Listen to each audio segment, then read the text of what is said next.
আমরা প্রতিদিনই কিছু কিছু অগ্রসর হচ্ছি, প্রতিদিন সব বিষয়ে সিদ্ধান্তে আমরা পৌঁছতে পারবো না, এরকম প্রত্যাশা আপনারা করবেন না যে আমরা প্রতিদিন এখানে এসে বলবো যে এই বিষয়ে আমরা একমত হয়েছি। আলোচনায় অগ্রগতি হচ্ছে, অত্যন্ত ইতিবাচক অগ্রগতি হচ্ছে, এবং আমরা আশা করছি জুলাই মাসের মধ্যে আমরা জাতীয় সনদে পৌঁছতে পারবো এবং সেখানে অনেক গুরুত্বপূর্ণ বিষয়গুলোতেই আমরা ঐকমত্য প্রতিষ্ঠিত করতে পারবো। আচ্ছা, আজকে ওনারা উপস্থিত ছিলেন না, কিন্তু আগামীকাল থেকে তারা উপস্থিত থাকবেন। আমরা সার্বক্ষণিকভাবে এই যোগাযোগ রাখছি সব দলের সাথে, শুধু জামাত বলে নয়, যখনই কোনো রকম পরিস্থিতি তৈরি হচ্ছে আমরা সব দলের সাথেই যোগাযোগ রাখছি যাতে তাদের অংশগ্রহণটা থাকে। ফলে আজকে জামাতের প্রতিনিধি উপস্থিত ছিলেন না, কিন্তু আগামীকাল থেকে থাকবেন, এটা আমরা আশা করি তাদের পক্ষ থেকে আমাদের সেটা জানানো। এনসিপি এবং গণ অধিকার পরিষদ আপনাদের বিরুদ্ধে অভিযোগ করছে যে আপনারা বিএনপির প্রতি তারা উল্লেখ করে বলছে যে পক্ষপাতমূলক আচরণ করছেন। এই অভিযোগের এটা কোথায় করেছে অভিযোগ আজকেই বলেছে। আচ্ছা, এটা তাদের মনে হয়েছে, তারা বলেছেন। আমরা সর্বাত্মকভাবে চেষ্টা করছি প্রত্যেকটি রাজনৈতিক দলকে সমভাবে মর্যাদা, সমভাবে বিবেচনা করার। কারো কারো পারসেপশন অন্যরকম হতে পারে, আমরা এটা আপনাদের কাছ থেকেই শুনলাম, এটা আমরা বিবেচনায় নেব। আসসালামু আলাইকুম রহমতুল্লাহ। সুপ্রিয় দর্শক, আজকে ঐকমত্য কমিশনের বৈঠক হয়েছে। আপনারা সবাই জানেন জামাতে ইসলামী সেখানে অংশগ্রহণ করেননি, বৈঠককে বয়কট করেছে। কেন বয়কট করেছে সেটাও আপনারা ইতিমধ্যে জেনেছেন যে লন্ডনে যে বৈঠক হয়েছে প্রধান উপদেষ্টা ডক্টর মোহাম্মদ ইউনূস এবং তারেক রহমানের, সেই বৈঠকে বাংলাদেশের অন্য কোনো রাজনৈতিক দল বা ঐকমত্য কমিশন কারোই অনুমতি না নিয়ে তারা নির্বাচনের ডেট ঘোষণা করেছে। মানে দুইজনে, ডক্টর মোহাম্মদ ইউনূস এবং বিএনপি মিলে যৌথ বিবৃতি দিয়ে তারা নির্বাচনের ডেট ঘোষণা করেছে ফেব্রুয়ারিতে, মানে রমজানের আগে। তো জামাতে ইসলামের আগের দাবি ছিল যে ফেব্রুয়ারিতে নির্বাচন হোক, তো এটা কোনো বিষয় না। কিন্তু বিষয় হচ্ছে জামাতে ইসলামের এই জায়গায় যে আমরা বাংলাদেশে আরও অনেকগুলো রাজনৈতিক দল আছি, আমাদের সাথে আলোচনা না করে শুধুমাত্র বিএনপির সাথে আলোচনা করে আপনারা নির্বাচনের ডেট কিভাবে দিতে পারেন? তাহলে কি আপনারা একক দলের সাথে একক সময়ে বসবেন, তখন আর একটা ডেট দিবেন? তো জামাতে ইসলামী এটাই বলেছে যে এটা ডক্টর মোহাম্মদ ইউনূসের ভুল হয়েছে, এটা ভুল স্বীকার করতে হবে এবং সকল দলকে নিয়েই এটা ভুল স্বীকার করতে হবে এবং নির্বাচনের আর একটা ডেট দিতে হবে, বা ফেব্রুয়ারিতে নির্বাচন হোক, সেটা সকল দলকে মিলে সেটা করতে হবে।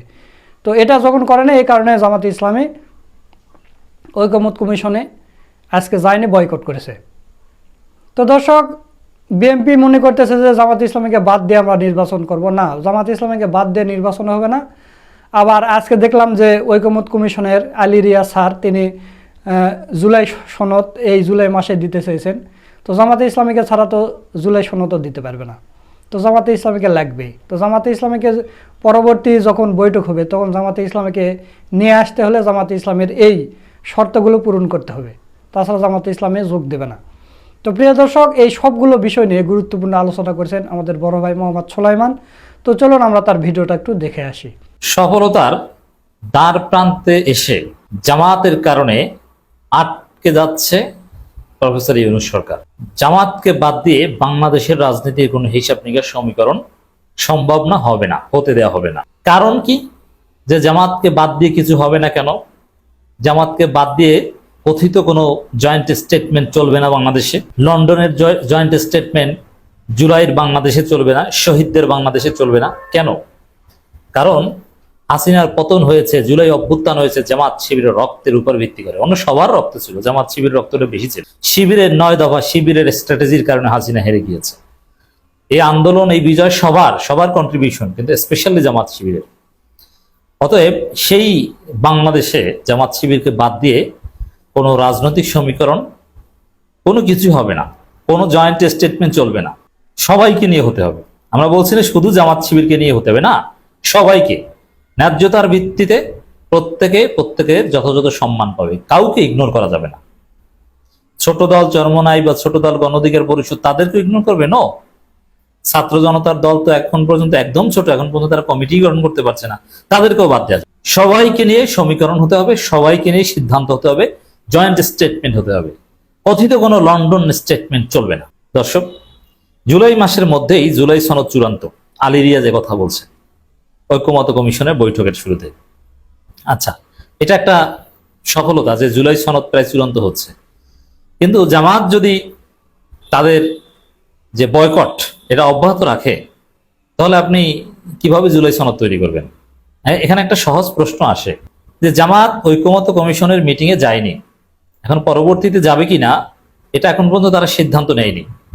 হ্যাঁ, এটা সর্বশেষ আমার কাছে প্রাপ্ত তথ্য অনুযায়ী সরকার ডেফিনেটলি জামাতের সাথে ফর্মালি যোগাযোগ করবে যে আপনারা কেন আসেননি বা আসেন, আমরা কথা বলি।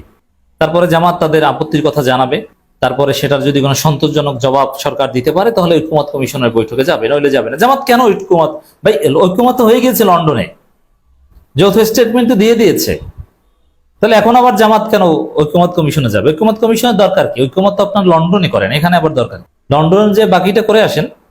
জুলাই ঘোষণাপত্রের জন্য যে ঐক্যমত দরকার লন্ডনে যে করে আসেন, এখানে আবার জামাত যাবে কেন? দরকারটা কি? লোক দেখানো, অযথা সময় নষ্ট করা।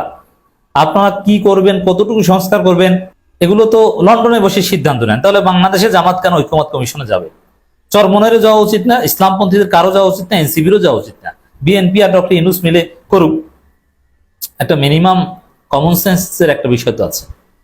আপনি ঐক্যমত হবেন লন্ডনে বসে, এখানে আপনি কিসের বৈঠক করবেন? সহজ প্রশ্ন। এখন এই যে জুলাই সনদ, এটা ঐক্যমত কমিশনের মাধ্যমেই তো ফাইনালাইজড হবে।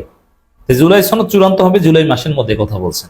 কিন্তু জামাতকে যদি সরকার কনভিন্স করতে না পারে, আর জামাতকে কনভিন্স করা মানে কি, যে ওই লন্ডন স্টেটমেন্ট ওটা বাতিল, নতুন ভাবে আবার এটা ফেব্রুয়ারিতে নির্বাচন হোক, এটা তো জামাতেরই প্রস্তাব ছিল, কিন্তু প্রক্রিয়াটা সবাই মিলে বাংলাদেশের স্টেটমেন্ট দেবো, ওটা বাতিল। জামাতকে যদি এভাবে কনভিন্স করা যায়, সর্বদলীয় বৈঠকের মাধ্যমে যদি চূড়ান্ত সিদ্ধান্ত নেওয়া যায়, তাহলে জামাত ঐক্যমত কমিশনে যাবে বা সহযোগিতা করবে, জুলাই ঘোষণাপত্র হবে। নইলে জামাতকে বাদ দিয়ে, জামাতের সাথে এখন চরমনাই সহ ইসলামপন্থীরা সবাই আছে, এনসিপি একই লাইনে হাঁটবে, আপনি কিভাবে আপনি জুলাই সনদ তৈরি করবেন? এর মানে জামাত প্রশ্নে আটকে আছে বা আটকে যাচ্ছে, যদি জামাতকে কনভিন্স করতে না পারে। এজন্য লন্ডন বৈঠকের ওই ফলাফল থেকে ফিরে না আসা ছাড়া সরকারের সামনে কোনো উপায় নেই। জামাতকে সরি বললেও হবে না, বিষয়টা জামাত চায় এটা, এই কারণেই তারা প্রতীকী বয়কট করেছে। আর এই বয়কটটা কতটা যৌক্তিক, এবং জামাতের এই 5 আগস্টের পর অন্যতম সেরা সিদ্ধান্ত কতটা যৌক্তিক দেখেন। আপনি ঐক্যমত হয়ে আসেন লন্ডনে, তাহলে এখানে আবার ঐক্যমত কমিশনের বৈঠকে জামাত যাবে কেন? কত সুন্দর জামাতের প্রশ্ন, রাজনীতিতে প্রশ্ন ছড়ে দিয়েছে। মানে এই প্রশ্ন ছড়ে দেওয়ার একটা অর্থ হচ্ছে জামাতকে বাদ দিয়ে বাংলাদেশের রাজনীতি কোনো হিসাব নিকাশ সমীকরণ সম্ভব না, সফল হবে না। জামাতকে বাদ দিয়ে, যদিও এখানে সবাইকে বাদ দেওয়া হয়েছে বিএনপি বাদে, তারেক রহমানের সাথে ঐক্যমত হয়ে এসেছে, ওইটা টিকবে না, টেকানো সম্ভব না। আগামী জুলাই মাসের মধ্যে জুলাই সনদ তৈরি করতে পারবেন বলে জানিয়েছেন জাতীয় ঐক্যমত কমিশনের সহসভাপতি আলী রিয়াজ। হ্যাঁ, পারতেন, সব ঠিক থাকতো, সুন্দরভাবেই চলছিল। কিন্তু লন্ডন বৈঠকে এগুলো হোমাশা করেছে। কারণ কি? ইসলামী আন্দোলন সহ ইসলামপন্থী সবার আপত্তি, যে সরকারের মূল ভিত্তি ইসলামপন্থীরা, ইসলামপন্থীদের সমর্থনে ঠিক আছে। ইউনূস তো প্রায় চলে গিয়েছিল, জামাত ঠেকিয়ে রেখেছে। এখন জামাতকে বাদ দিয়ে আপনি এই জুলাইয়ের মধ্যে ঐক্যমত কমিশনের মধ্য দিয়ে জুলাই ঘোষণাপত্র ফাইনালাইজ করবেন, it will not be possible. এজন্য ওটা করার আগে জামাতকে কনভিন্স করতে হবে। তা আমরা আশা করি যে আগামী 24 ঘন্টার মধ্যেই আবার শিডিউল আছে ঐক্যমত কমিশনের বৈঠকের। তার আগেই আজকে রাতের মধ্যে জামাতকে কনভিন্স করে একটা সুন্দর সিদ্ধান্তে সরকার আসতে পারবে, বা তাদের যে লন্ডন কথিত স্টেটমেন্ট, কথিত ঐক্যমত থেকে ফিরে আসতে পারবে। লন্ডন ঐক্যমত ওটা কিছুই না, কারণ ওটা 2 ব্যক্তির মধ্যে, ওখানে অন্য কেউ ছিল না। ওটা গোপন সমঝোতা হতে পারে, বরং গোপন সমঝোতা কি সেটা বলুন। প্রকাশ্য যে স্টেটমেন্ট, ওটা তো চলবে না, ওটা তো হারাম। কিন্তু গোপন কি হয়েছে এইটা বলেন, এটা আমরা আবিষ্কার করতে চাই। রাষ্ট্রপতি করার প্রস্তাব দিয়েছে, এই প্রস্তাব অনৈতিক, ওটা ঘুষ দেওয়ার।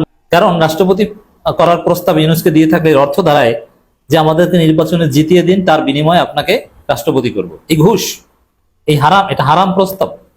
আর এটা যদি ইউনূস গ্রহণ করেন তাহলে এটা জেনা, অবৈধ কাজ। ফরেন সার্ভিস একাডেমির দোয়েল হলে জাতীয় ঐক্যমত কমিশনের সঙ্গে রাজনৈতিক দলগুলো দ্বিতীয় পর্যায়ে আলোচনা শুরুতে তিনি এ মন্তব্য করেন। কিন্তু যে পর্যায়ের আলোচনা হোক, জামাত নাই মানে কি? ঐক্যমত তার হচ্ছে না। আপনি ইসলামপন্থীদের বাদ দিয়ে, জামাত মানে এখন সব ইসলামপন্থী, সবাই কিন্তু এক। আপনি খেয়াল করেছেন কিনা, লন্ডন বৈঠকের বিরুদ্ধে জামাতের স্টেটমেন্ট, ইসলামী আন্দোলন বাংলাদেশের স্টেটমেন্ট, অন্যান্য ইসলামপন্থীদের স্টেটমেন্ট এক। অতএব এনসিপিও এই একই লাইনে আছে। আপনি কিসের ঐক্যমত? আলী রেজওয়ান হয়তো সব বিষয়ে সব রাজনৈতিক দল একমত হবে না, কিন্তু সবাইকে ছাড় দেওয়ার মতো মনোভাব নিয়ে আলোচনা চালিয়ে যেতে হবে। এখানে আলোচনাই তো চলছে না, আলোচনাই জামাত নাই, তা ছাড়টা দিবি। আর জামাত তো বলেছে যে আমরা যেসব বিষয়ে দ্বিমত পোষণ করেছি জাতির বৃহত্তর স্বার্থে, সেগুলো তো আমরা প্রয়োজনে ছাড় দিব। কিন্তু ঐক্যমত্য হবেন লন্ডনে, এখানে ছাড় দেয়া না দেয়া আলাপ আলোচনার বিষয়টাই তো আসে না। এই সরকারকে ঘোল খাওয়াচ্ছে জামাত, এইসব চালাকি ফাজলামি, এই লন্ডন বৈঠক, এইগুলো আর ভবিষ্যতে ভুলও আশা করি করবে না। জামাত সেই ব্যবস্থা করে দিচ্ছে। এবার শিক্ষা হচ্ছে যে আমাদের লেজিটিমেসি কতটা প্রশ্নবিদ্ধ করেছে জামাতের এই সময়োপযোগী তৎপরতা। সুন্দর প্রশ্ন, যদিও জামাতের আগে এই প্রশ্ন সুন্দরভাবে করেছে চরমোনাই, কিন্তু কাজে পরিণত করে দিয়েছে জামাত, কারণ বৈঠক বর্জন করেছে জামাত। ঈদের আগে ঐক্যমত কমিশনের দ্বিতীয় ধাপে আলোচনা শুরু হলে মঙ্গলবার দেশের বিভিন্ন রাজনৈতিক দলের সঙ্গে মূল আলোচনা শুরু করে কমিশন। সব ঠিক আছে, এখানে মূল কথা হচ্ছে এটাই, সব ঠিকঠাক চলছিল, জুলাই সনদ সহ নানান বিষয়ে সফলতার দ্বার প্রান্তে এসেছিল, কিন্তু জামাতকে বাদ দিয়ে, ইসলামপন্থীদের বাদ দিয়ে লন্ডন সমঝোতার কারণে এই সফলতা আটকে যাচ্ছে। এখন সরকারকে সবাইকে নিয়ে সমাধান করতে হবে। সুপ্রিয় দর্শক, আপনারা সোলাইমান ভাইয়ের ভিডিওটা দেখলেন। তো আজকের এই ভিডিও সম্পর্কে আপনাদের মতামত কি তা কমেন্ট করে জানিয়ে দিবেন, আর ভিডিওটা ভালো লাগলে শেয়ার করবেন। সকলকে ধন্যবাদ। আসসালামু আলাইকুম ওয়া রাহমাতুল্লাহ।